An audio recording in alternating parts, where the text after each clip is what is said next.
आज मैं आपकी मुलाकात कराता हूँ संघर्षों में भी सफलता का शिखर छूने वाले डॉक्टर सुनील दत्त थपलियाल जी से। तो आइए मिलते हैं दोस्तों डॉक्टर थपलियाल जी से। तो थपलियाल जी, सरस्वती की बहुत कृपा है आप पर। जी, ये सब आपका आशीर्वाद और माँ भगवती का जो कृपापूर्ण सानिध्य है उसी का परिणाम है। माँ भगवती सरस्वती की बहुत बड़ी कृपा मेरे ऊपर है। और सरस्वती महाभागी विधे कमलोचनी विद्यारूपी विशालाक्षी विद्याम देहि नमस्तुते। श्वेत पद्मासना देवी श्वेत पुष्पोपशोभितम श्वेतांबराधरा नित्यम श्वेत गंधानुलेपनम श्वेताक्ष सूत्रस्ता च श्वेत चंदन चर्चितम श्वेत वीणाधरा शुभ्रम श्वेत अलंकार भूषितम की मंगलमय भावना के साथ में मैं माँ शारदे को नमन करता हूँ, वंदन करता हूँ, प्रणाम करता हूँ, जिसकी कृपा दृष्टि भी और वृष्टि भी आज हम सब लोगों के ऊपर है। अच्छा, आपका जो जीवन है वो संघर्षमय रहा है पूरा जीवन। जीवन की धाराएं तो बहुत कठिन रही सर, और जब जब भी जीवन के उस पक्ष को पर दृष्टिपात करता हूँ कि जो पुराना बीत गया है उसको मैं केवल एक अपने जीवन में प्रेरक के रूप में याद करता हूँ। अगर मैं उसे कभी कभी इस रूप में याद करता हूँ कि मैं जब उसे याद करता हूँ तो मैं बड़ा भावुक सा भी हो जाता हूँ, क्योंकि जीवन काफ़ी संघर्षों का रहा है, कांटों से भरा हुआ जीवन रहा है। पारिवारिक जीवन और बचपन जो होता था हम लोगों का बहुत कठिन था। माता पिता का साया और परिवार की पृष्ठभूमि काफ़ी क्लिष्ट थी। कई परिस्थितियाँ इस प्रकार की थी कि जो अनुकूल नहीं थी, लेकिन उस अनुकूलन न होने पर भी उस प्रतिकूलन की पद्धति को सब समाप्त करके अनुकूलन बनाने का पूरा काम किया, पूरा प्रयास किया। अच्छा, जैसे सफलता के इस शिखर तक आप पहुँचे हैं, गांव से होने के बावजूद भी पीएचडी की डिग्री तक आपने प्राप्त की। बहुत संघर्ष में रहा है शिक्षा भी आपकी। सर, मैं तो जनपद टिहरी गढ़वाल के घनसाली ब्लॉक मेरा है, अंथवाल गांव पट्टी हिंदाव मेरा जो है पट्टी है, अंथवाल गांव का मैं हूं। मेरे पिताजी जो है एक सामान्य व्यक्ति थे, बम्बई में भले काम करते थे। पहाड़ों की परंपरा थी कि उस समय लोग अपने आजीविका प्रबंधन के लिए दिल्ली बम्बई जाया करते थे, तो पिताजी बम्बई में रहा करते थे। तो पिताजी और हमारा जो बहुत कम वैसा भाव रहता था कि हम लोग एक साथ मिलें, काफ़ी कम रहता था ऐसी स्थिति, क्योंकि वो बम्बई रहते थे। हमारा बचपन पहाड़ों में था और पहाड़ों की भूमि तो पहाड़ों जैसे कठिन काम हुआ करता था। वहाँ पर तो पहाड़ के बच्चे का जो जीवन होता है पहाड़ जैसा कठिन हुआ करता था। तो ये सारी परिस्थितियों को अब क्या बताया जाए, क्योंकि काफ़ी सारी चीज़ें ऐसी हैं जिन चीज़ों को हम अगर याद करेंगे तो बहुत भावनाओं में बहते हुए हम अपने को रोक नहीं पाएंगे। लेकिन जो भी था समय बहुत कठिन था। पारिवारिक जीवन में जीविकोपार्जन की क्रिया नहीं होती थी, आर्थिक स्थिति अच्छी नहीं थी। परिवार के बीच काफ़ी परिस्थितियों के बावजूद भी हमने जो अपनी सामान्य शिक्षा थी, प्रारंभिक शिक्षा थी, उसको पूरा किया। गांव में जो बात करते हैं कि नमक रोटी खा करके भी हमने अपने जीवन को आगे बढ़ाया, खेती किसानी करी, घर के हर परंपरा का निर्वहन करते हुए उच्च शिक्षा के लिए ऋषिकेश की तरफ आई। थोड़ा सा स्थिति खराब थी, क्योंकि ऋषिकेश आने का मतलब ये था उच्च शिक्षा के लिए कि काफ़ी भरकम अपने पास सब कुछ चाहिए था। सबसे पहले बड़ी भारी बात है कि आर्थिक ही बहुत अच्छी चाहिए थी। आर्थिक अच्छी नहीं थी, लेकिन माँ ने कहा कि भाई तुम अगर शहर जाओगे तो शहर में कैसे पढ़ लिख पाओगे, कैसे अपनी पढ़ाई आगे बढ़ पाओगे। अब तुमने 12वीं कर दिया, तुम दिल्ली बम्बई कलकत्ता कहीं चले जाओ, अपनी आजीविका चला लोगे। तुम्हें पढ़ना लिखना आ गया है, गाड़ियों के नंबर देखने आ गए हैं, शहरों के नाम पढ़ने आ गए हैं, मुझे लगता है कि तुम अब नौकरी कर लोगे, तुम जाओ। लेकिन मैंने अपनी माँ को कहा कि मुझे पढ़ना है। तो माँ कहती पढ़ के क्या करोगे आगे, क्योंकि इतना कुछ है नहीं और हमारे पास ऐसी स्थिति भी नहीं कि हम पढ़े। लेकिन था एक आशीर्वाद सबसे बड़ा होता है, और उसको लेकर के मैं उच्च शिक्षा के लिए ऋषिकेश की नगरी में आया हूँ। काफ़ी संघर्ष किया है ऋषिकेश में, तिल तिल समर्पित होकर के शिक्षा की बुलंदियों को छूने का काम किया। भले मैं उस मंजिल तक नहीं पहुंच पाया जहां तक मेरा सपना था, लेकिन जो भी आज है मैं काफ़ी संतुष्ट हूं। यहां पर रह करके मैंने छोटे छोटे कामों के माध्यम से अपनी आजीविका प्रबंधन किया और अपनी शिक्षा को सतत प्रवाहमान रखा है। और इतना कुछ नहीं बन पाया, लेकिन जैसे आपने अभी बात की कि एमए करने के बाद एमए मैं भूगोल से मैंने किया है, ज्योग्राफी से, और ज्योग्राफी मेरा बहुत काफ़ी प्रिय विषय रहा है। और उस विषय को लेकर के मेरे मन में ये था कि मैं रिसर्च करूँ, पीएचडी करूँ।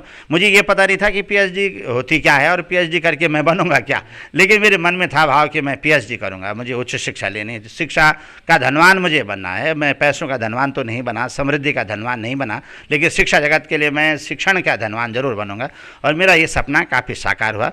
मैंने भूगोल में जो है पीएचडी की है, यही राजकीय महाविद्यालय ऋषिकेश से डॉक्टर के वर्मा, राम कुमार वर्मा हमारे गाइड हुआ करते थे और उन्हीं की प्रेरणा भी थी। उन्होंने कहा था कि आप कर सकते हो, तो मैंने इस काम को करने का प्रयास किया और मैं सफल इसमें हुआ हूँ। अच्छा, आपने जो है रोज़गार के लिए अन्य क्षेत्रों में भी काम किया, बहुत कम वेतन पे काम भी किया आपने। जी जी, रोज़गार की जहाँ मैंने कहा ना कि आजीविका प्रबंधन के लिए मैंने अखबारों का भी काम किया। मैंने घर घरों में अखबार बेचे हैं और 2-3 साल लगातार मैंने अखबार बेचे हैं, बीए पार्ट 1, पार्ट 2 और पार्ट 3 में। सुबह 4 बजे मैं निकल जाता था भाई संजय न्यूज एजेंसी में, और वहाँ से अखबार लेकर के मैं बस अड्डे में और जहाँ जहाँ पर भी ऐसे स्पॉट हुआ करते थे, जहाँ पर गैदरिंग भीड़ भाड़ रहती थी, वहाँ पर मैं अखबार बेचा करता था। लेकिन उसके बाद मैंने तब घरों में भी मुझे मिल गए थे अखबार। एक हमारे उसी अखबार बेचने का काम करते थे, उन्होंने छोड़ दिया था, तो उन्होंने मुझे सारे घर दिखा दिए थे, तो मैंने लगभग अखबार बेचना सब जगह शुरू कर दिया। लगभग 700 अखबार मेरे जाया करते थे। लोग कहते थे कि तुम्हारी वाणी बहुत अच्छी है। तो ये था मातृमूलक संस्कार थे। हमारी माँ कहती थी कि जीवन में ऊंचा उठना है, बड़ा बनना है या छोटा बनना है, सबसे पहला काम वाणी का होता है। वाणी और व्यवहार का धनी होना बहुत ज़रूरी है, चाहे आप कितने भी गरीब क्यों ना हो। और उसी का प्रभाव रहा कि मेरे बहुत सारे फ़ैन बनते गए। मैंने अखबार में खूब तरक्की की, लेकिन उसको भी अपने जीवन का पड़ाव नहीं समझा।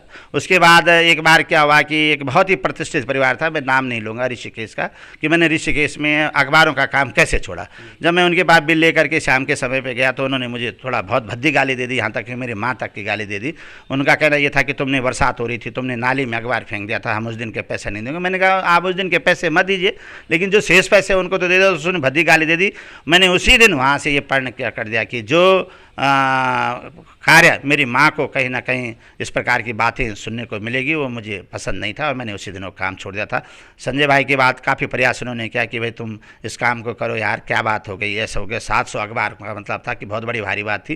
तो मैंने कहा मुझे ये नहीं करना। आप उन्होंने कहा कि आपको किसी ने कुछ कहा, तो मैंने कहा अगर मेरा जीवन का पड़ाव ये होता तो मैं उस व्यक्ति को ये कहता कि फलाने व्यक्ति ने ये कहा। मैंने कहा मेरा काम तो ये था नहीं, इसलिए मैंने जो है कुछ नहीं बताया। उसके बाद मैंने बहुत फैक्ट्रियों में काम किया, RMI में काम किया है। वहाँ पर भी मैं काफ़ी समय रहा, स्टोर में रहा हूँ और वहाँ पर काफ़ी कठिनाइयाँ झेलनी पड़ती थी। विशेष सबसे बड़ा भाषा का अपवाद था। जो वहाँ पर रहते थे हमारे उत्तर प्रदेश के भाई लोग रहते थे, वो बड़ी गंदी बातें करते थे आपस में और हमें भी गाली गलौज किया करते थे। वहाँ से भी जीवन मुझे लगा कि ये मेरे जीवन का पड़ाव नहीं है और वहाँ पे भी मुझे अच्छा नहीं लगा। उसके बाद मैंने एरोजना फैक्ट्री में भी काम किया है। वहाँ पर बोतलों का काम होता, पेंट उस पर होता था। तो वहाँ रात को जाते थे, कभी कभी 14 बीघा से मैं वहाँ पैदल जाया करता था तपोवन में। तो वो जो वहाँ के थे, बाहर के थे, बिहार के, उत्तर प्रदेश के, वो लोग हम लोगों को बहुत कम रखते थे, गढ़वाल के लोगों को। वो अपने लोगों को वहाँ ले जाते रखते थे अधिकतर शाम को। कार्ड उनको दिखाया 10 बजे हम यहाँ से पैदल जा रहे हैं। उस ज़माने में बस्ती भी इतनी डेवलप नहीं थी, लोग भी इतने ज़्यादा नहीं होते थे। रात को 10 बजे वापस तपोवन से 14 बीघा आना काफ़ी कठिन हो जाता था। लेकिन ये सारी चुनौतियाँ स्वीकार की और अपनी वाणी और व्यवहार को बनाए रखा कि ये जीवन का पड़ाव नहीं है। और इन सारी समस्याओं को ढोते हुए धीरे धीरे आगे बढ़ते हुए शिशु मंदिर में भी कहीं ना थोड़ा सा बच्चों को पढ़ाने का काम शुरू किया और इस तरीके से एक अपने सरस्वती विद्या निकेतन उसमें भी काम शुरू किया और ये धीरे धीरे चलते चलते आज जो है इस स्तर तक पहुंच चुके हैं। अच्छा, आपने जो है यूनिसेफ के अंतर्गत भी किसी प्रोजेक्ट में काम किया? जी जी जी, हमारे डॉक्टर सक्सेना हुआ करते थे गढ़वाल विश्वविद्यालय में, उनके द्वारा एक पर्यावरण पर बहुत अच्छा काम किया जा रहा था। प्रोजेक्ट था यूनिसेफ, जो हमारी अंतर्राष्ट्रीय संस्था है संयुक्त राष्ट्र संघ के माध्यम से। उसमें कृषि विविधीकरण पर काम करते थे। मिट्टी को हम ले जा करके इस खेतों से मिट्टी ले जाते थे, उसको टेस्टिंग लैब को देते थे। लैब से जो उसकी रिपोर्ट आती थी उसको किसानों को समझाते थे। एक छोटे छोटे सेमिनार हुआ करते थे, बीज कैसा लगेगा, वहाँ पर कैसी मिट्टी होगी, कितनी खाद चाहिए, इस प्रकार की बातें उसमें चला करते थे। उसमें मैंने 7-8 साल काम किया। कृषि विविधीकरण के साथ साथ मैंने गंगा पर भी काम किया। गंगा के पानी को हम लोग कलेक्शन करते थे और उसको लैब को जाता था। उसके बाद कितना उसकी टेस्टिंग होती थी, कहाँ कितना प्रदूषण है। माँ गंगा की तो इतनी बड़ी कृपा थी कि इससे भी ये जानकारी हमें मिली कि गंगा की पावनता और पवित्रता किस रूप से वो हमारी धरोहर कैसे है, क्योंकि गंगा में कहीं भी 1 मीटर के बराबर कहीं आगे कोई पॉल्यूशन मिलता ही नहीं था। तो ये भी बात थी, उस पर भी मैंने काम किया। अच्छा, जब रोज़गार की बात आई तो सरकार उसमें जो है अशासकीय विद्यालय में सेवा में आने के लिए भी 19 दिन की आपको भूख हड़ताल करनी पड़ी? जी जी जी, उस समय हमारे यूनियन थी, पूरी यूनियन थी। हम लोग माध्यमिक शिक्षक संघ के अंतर्गत तो बाद में गए। पहले तो हम एक पेरेंट्स एसोसिएशन के अंदर थे। नौकरी के लिए, सर्विस के लिए काफ़ी यातनाएं करनी पड़ी। सीमित आमदनी हमको करती थी, वेतन मिला करता था। लेकिन वही था कि जब इस क्षेत्र की तरफ हम आ गए थे, हमारे मन में ध्येय निष्ठा ये थी कि भाई जीवन मान और जीवन स्तर 2 चीज़ें व्यक्ति की होती हैं। व्यक्ति अपना जीवन स्तर स्तर कैसे भी पूरी कर लेता है। हमने क्या खाया ये किसी ने नहीं देखा, लेकिन हम क्या है ये सब कोई देखता है। उस जीवन मान को बचाने के लिए काफ़ी संघर्ष करना पड़ा। जब भार करने की बात आ गई कि हमको भार कर दिया गया था तत्कालीन सरकार के द्वारा, उन्होंने कहा भाई ये सब बैकडोर एंट्री है, तो हम लोगों ने मिलकर के संघर्ष किया, भूख हड़तालें किए, काफ़ी बड़ा संघर्ष किया। क्योंकि मैं महासचिव हुआ करता था उसमें अपने एसोसिएशन के अंतर्गत, और हमारे अध्यक्ष हुआ करते थे। तो अब क्योंकि कोई भी काम अपने से शुरू होता था, अब जब अनशन की बात आती थी तो लोग सामान्य रूप से तैयार नहीं होते थे, तो हम लोग उसमें जाया करते। हमने कहा भाई अपने से ही शुरू करना पड़ता है, कोई भी काम पहले अगर करना है तो अपने घर से करना है, अपने घर से ही भगत सिंह को पहले तैयार करना पड़ता है। जीवन है कांटों भरा है, लेकिन उस कांटों भरे जीवन के बाद हमने इस उम्मीद के साथ कि हर रात के बाद होगा सवेरा, अगर दिन देखना हो सुनहरा, फूलों पे चलने से पहले तो कांटों पे चलना पड़ेगा। अगर हम अपने जीवन में बसंत की कामना करते हैं तो पतझड़ भी हमको झेलना पड़ेगा। पतझड़ जितना कष्टकारी होगा उतने बसंत का आनंद भी होगा, और वही आनंद हम आज अपने इस जीविका प्रबंधन में ले रहे हैं, सम्मान के प्रबंधन में ले रहे हैं, और काफ़ी आगे हम बढ़ चुके हैं। विद्यालय स्तर पर शिक्षा के क्षेत्र में भी आपके विद्यार्थी, स्काउटिंग के क्षेत्र में भी आपने जो है राष्ट्रीय कीर्तिमान बनाए। कोशिश थी, सब लोगों का साथ था मेरे साथ। हमारे सम्मानित प्रधानाचार्य महोदय का साथ रहा है, जो भी हमारे पदों पर रहे हैं प्रधानाचार्य, उन्होंने काफ़ी सहयोग दिया। अन्य सहयोगी हमारे जो टीचर थे उनका भी बहुत अच्छा सहयोग रहा है, और हमारे बंधु बांधवों का, बच्चों का, पेरेंट्स जो हमारे अभिभावक थे उन सब का सहयोग रहा। स्काउट गाइडिंग के क्षेत्र में हम लोगों ने क्या शुरू में काफ़ी अच्छा प्रयास मैंने किया है। हमारे कई बच्चे राज्य पुरस्कार से थे, राष्ट्रपति पुरस्कार तक हमारे बच्चे गए हैं। मैंने भी स्काउट गाइडिंग में बहुत सारी ट्रेनिंग की, बहुत अच्छी ट्रेनिंग पचमढ़ी से लेकर के और आपके शीतला खेत से लेकर के लीलावेरी सेंटर से लेकर के और देहरादून तक काफ़ी ट्रेनिंग की है, और बच्चों को बढ़ाने का पूरा प्रयास किया है। और आज भी मैं कोशिश करता हूं कि अपने से जितना संभवता हो सके बहुत कुछ देना, क्योंकि जो कुछ भी आज है सब उन बच्चों की वजह से। जो मान, प्रतिष्ठा, यश, कीर्ति, उपलब्धि, समृद्धि जो कुछ भी आज मिला है सब उनके पीछे। अच्छा, आप ऋषिकेश तो जो है पूरे क्षेत्र की जो है कोई भी कार्यक्रम होता है, महफिलों की शान है, आप तो इतने अच्छे मंच संचालक भी हैं। ये तो मैं स्वयं अपने मुंह से तो नहीं कह सकता हूँ कि मैं बहुत अच्छा संचालक हूँ, लेकिन उस भगवान ऋषिकेश नारायण भरत जी की कृपा है। लोग कहते हैं कि समाज में जाने के लिए एक बल जरूर चाहिए। किसी का आत्मबल होता है तो किसी का बाहुबल होता है, किसी का धन बल होता है तो किसी का यश बल होता है, किसी के जो पुरखों का किया हुआ काम होता है उसके माध्यम से लोग आगे जाते। लेकिन मेरे पास तो कुछ भी नहीं था, मैं तो टोटली खाली था। और लोगों ने कहा कि जब मैं बोलना शुरू करता था लोगों ने कहा कि आप बहुत अच्छा बोल रहे हैं, जबकि मैं स्वयं की रिकॉर्डिंग अभी कभी सुनता हूँ, बात करता हूँ तो मुझे इतना अच्छा नहीं लगता है, लेकिन लोग कहते हैं आप बहुत अच्छा बोल रहे हैं। और उसी का प्रभाव रहा है कि सबका यश, कीर्ति और सबके आशीर्वाद ने मुझे इस शहर में एक नाम तो दिया है, एक सम्मान दिया, एक प्रतिष्ठा दी है, जो मेरे पास कुछ नहीं था। आज मैं जिस गली में भी होऊंगा तो अगर किसी भी व्यक्ति को मेरे नाम से कोई मुझे कहता है तो लोग कहते हैं कि हाँ, कोई अच्छे मन से कहता है, कोई जिस मन से भी कहे, लेकिन सबका आशीर्वाद मुझे मिलता है। लोग कहते हैं बहुत अच्छा बोलते हैं। मैंने इसी के माध्यम से आकाशवाणी, दूरदर्शन में भी बहुत अच्छा काम किया है, और अभी जो हमारे कुंभ मेला प्रसारण हुआ उसमें भी मैं रहा हूँ, काफ़ी अच्छा काम उसमें भी रहा है। आकाशवाणी में भी मैं समय समय पर जाता रहता हूँ, मातृभाषा शिक्षा पर गया हूँ, और कई सारे ऐसे जो समसामयिक विषय उनके चिंतन पर मैं जाता रहता हूँ। अच्छा, आप आवाज़ साहित्यिक संस्था में भी जो है आप जो है नए लोगों को जो है स्थान दे रहे हैं, नए जो है विभिन्न क्षेत्रों से जो है आप उसमें भी बहुत अच्छा काम कर रहे हैं। इसी भी बहुत प्रसन्नता होती है ऐसे काम देखकर। आवाज़ का तो सर मैं बिल्कुल, ये मेरा अकेले का प्रयास नहीं। जैसे कहा कि कोई भी काम अकेला नहीं होता, अकेला चना कभी भार नहीं फूटता है। मित्र मिलते हैं, और मित्र जब अच्छे हों तो जो सदमार्ग की तरफ ले जाते हैं। मैं कभी नहीं था, ना मैं लेखक था, ना मैं साहित्यकार था। मुझे वास्तव में भी अगर आप अभी भी लिखाने बैठ जाओगे तो मेरे इसमें 36 अशुद्धियाँ मिलेंगी, लेकिन भावतिष्ठति देवता, भावना से बड़ा कोई भगवान नहीं होता था। मैं तो साहित्य संस्कृत को आज भी अपना, मुझे आता नहीं है, लेकिन मेरा जो समर्पण रहता है, समर्पण के पुष्प जो मैं अर्पित करता हूँ भगवान को, मैं कहता हूँ कि मैं कुछ भी नहीं था, लेकिन आपने मुझे इतनी बड़ी कीर्ति दी है, इसका पीछे कहीं ना कहीं मेरे समर्पण के भाव कहते थे। मेरी माँ मुझे हमेशा ये कहा करती थी कि समर्पण ज्ञान से बड़ा होता है, क्योंकि ज्ञान तो घमंडी होता है। अगर तुम्हें बहुत बड़ा ज्ञान हो गया तो तुम अभिमान में भर के चूर चूर होकर के जो है उस ज्ञान का दुरुपयोग करोगे, लेकिन उस ज्ञान की जगह आप समर्पण के पुष्प रखोगे कि मुझे कुछ भी नहीं आता, मेरा सब कुछ तू ही है, मम सर्वस्व गोविंदम की अगर बात हमारे मन के अंदर है तो हम पार हो जाते। आवाज़ बिल्कुल उसी का उदाहरण है। मैं साहित्यकार नहीं था सर, लेकिन मेरे मित्र बहुत अच्छे साहित्यकार हैं, लेखक हैं, अच्छे मंचों के साझा करने वाले हैं। हमारे अशोक रेजी साहब जो अध्यक्ष रहे हैं, रामकृष्ण पोखरियाल जी बहुत बड़े विद्वान हैं, प्रबोध उनियाल जी, सत्येंद्र चौहान जी, और हमारे नरेंद्र रयाल जी, शिव प्रसाद बोगड़ा जी, महेश चिटकारिया जी और स्वयं जगदीश ग्रामीण जी, बहुत सारे ऐसे लोग थे हमारी आवाज़ की दीर्घामी जो बहुत बड़े बड़े विद्वान हैं। डीपी मलासी, स्वर्गीय द्वारिका प्रसाद मलासी जी, जिन्होंने मुझे लिखना सिखाया है वास्तव में। तो उस रूप में मैं उन सब लोगों के साथ मिलकर के मुझे एक लगा कि आवाज़ केवल एक क्षेत्र के अंदर सिमटती जा रही है, केवल मुनकिरती क्षेत्र के अंदर ही है। कुछ ऐसा किया जाए कि जो आवाज़ सबकी आवाज़ बन जाए, और उसका एक छोटा सा प्रयास मैंने किया। क्योंकि मैं वर्धा जो हिंदी विश्वविद्यालय है उसमें अपने आर्टिकल्स वगैरह पहले भी देता था, उनके लिए काम करता था। तो उन्होंने कहा कि आप कुछ ऐसा प्रयास अपनी आवाज़ के माध्यम से कर सकते हो कि जो कोरोना काल, जब इतना संकट है, जब विश्व के रथ के पहिए रुक गए हैं, लोग घरों के अंदर बंद हो गए हैं, तो लोगों के अंदर साहित्य की जिजीविषा बढ़े, उसके लिए आप क्या कर सकते हैं। तो मैंने एक प्रयास किया। तो प्रयास में ये उन्होंने कहा कि आप क्या कर सकते, तो सोचा तो मेरी बेटी जो आस्था है और दीक्षा, इन लोगों ने मेरे साथ मिल करके काम किया।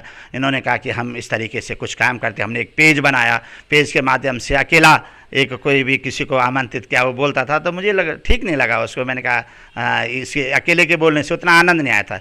फिर हम तीनों चारों ने मिलकर के काम किया, और मिलकर के काम करने के बाद हम इस चीज़ पर पहुँचे कि स्ट्रीम यार्ड लिंक लेकर के हम चले हैं, और उस स्ट्रीम यार्ड लिंक के माध्यम से हमने लोगों को जोड़ना शुरू किया। और आज आवाज़ को 3 लाख लोग उसको देख रहे हैं, पूरे विश्व पटल पर इसको छाए हुए हैं। और हमारे विशेष करके जो उत्तराखंडी भाई बहन हैं, उन लोग हमारे 7 समंदर पार से भी इसको देखते हैं। बड़े बड़े जो उनके रेस्टोरेंट हैं, हमारे वहाँ होटल हैं, उनके अपने होटलों में टीवी के अंदर हमारी आवाज़ की आवाज़ को सुनते हैं वो लोग।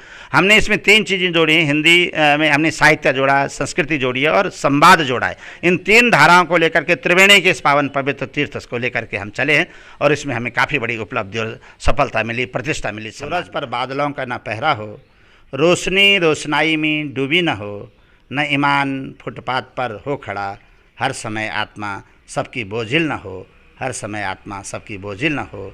आसमां में टंगी हो न खुशियाँ, कैद महलों में सबकी दौलत न हो, राह संघर्ष की हमने चुनी, जिंदगी आंसू में नहाई न हो, जिंदगी आंसू। उत्तराखंड बनने के बाद जो हमारे सपने थे, कितने पूरे हुए, कितने अधूरे रहे? बहुत अच्छा प्रश्न आपने किया है कि उत्तराखंड राज्य मिलने के बाद भाई हम तो याद आने हेमो भट्ट की रचना की, ऐसो का साल बगवाल डेर में मनोला, उत्तराखंड राज्य मिल गए घर चल जोला, छुया छछड़ों को पाने गौ में पिउला, कौड़ी झंगोरो कोद कापलो अब गौ में खोला। कुछ इन बात तो अपनी आवाज़ अपनी कविता का माध्यम से करते। बिल्कुल सपना था, जो आपने बहुत सही बात पूछी कि उत्तराखंड राज्य बनने के बाद हम लोगों का सपना था कि हम अपना गांव चल जोला, वापस हमारी खेती खलियानी बढ़ जाली, खेती किसानी बढ़ जाली, रिश्तेदारी बढ़ जाली, और हम अपना गाँव में रोजगार का साधन ढूंढला, शिक्षा अच्छी हो जाली, स्वास्थ्य अच्छी हो जालो, हमारा अपना गाँव पे पलाई निकला। लेकिन मैं ये नहीं बोल दूँ कि हम तो कुछ यन नहीं मिली, हम तो बहुत कुछ मिली, बहुत कुछ भी मिली, बहुत कुछ नहीं मिली पर बहुत कुछ भी मिली। क्योंकि जब हम तत्कालीन उत्तर प्रदेश में था, तो उत्तर प्रदेश में हम तो केवल पर्वतीय क्षेत्र को जो कुछ भी मिलता सु मिलता तो कोटा वन तो सु मिलता था, चाहे विकास का माध्यम से, सेना का माध्यम से, शिक्षा का माध्यम से, के भी क्षेत्र में आप देखा एक पर्वतीय क्षेत्र को जो भी हिस्सा मिलता। लेकिन आज उत्तराखंड राज्य बनने के बाद हमारा विश्वविद्यालय कई शिक्षा का क्षेत्र में हमने बहुत उन्नति करी, तकनीकी का क्षेत्र में हमने उन्नति करी, साहित्य का क्षेत्र में हमने उन्नति करी, डॉक्टर हमारा बहुत सारा लोग डॉक्टर बने, रोजगार का क्षेत्र में हमने उन्नति करी। प्रतिभा जय के थे जो जय लायक थे सो तय लायक गए। लेकिन मैं ये नहीं बोल रहा कि हम तो कुछ नहीं, बहुत कुछ मिले, लेकिन फिर भी जय सपना का खातिर हम सोचित हो कि हमारो पलायन रोकलो, हमारो विकास जो गाँव गाँव तक पहुँचलो। सरकार कोशिश करने चाहिए, लेकिन जो वे की प्लान बनाने वाला छन, जो तक नीति बनाने वाला छन, से लोग अनभिज्ञ छन, ये वजह से विकास यथासंभव नहीं हो पाई। और जब तक हम सोचना चाहें कि हम तो बहुत कुछ मिली चाहिए तो तथा नहीं मिली, लेकिन जो मिली तब भी काफ़ी बड़ी संतुष्टि है। जी तो ठीक है थपलियाल जी, आपको बहुत बहुत धन्यवाद बातचीत करने का वास्ता। बहुत बहुत धन्यवाद गुरु जी, आपको भी बहुत धन्यवाद कि आपन जो मेरे मन की जिज्ञासा जो लेने की कोशिश करिए। वास्तव में आपको बहुत बहुत धन्यवाद कर दो, आभार व्यक्त कर दो।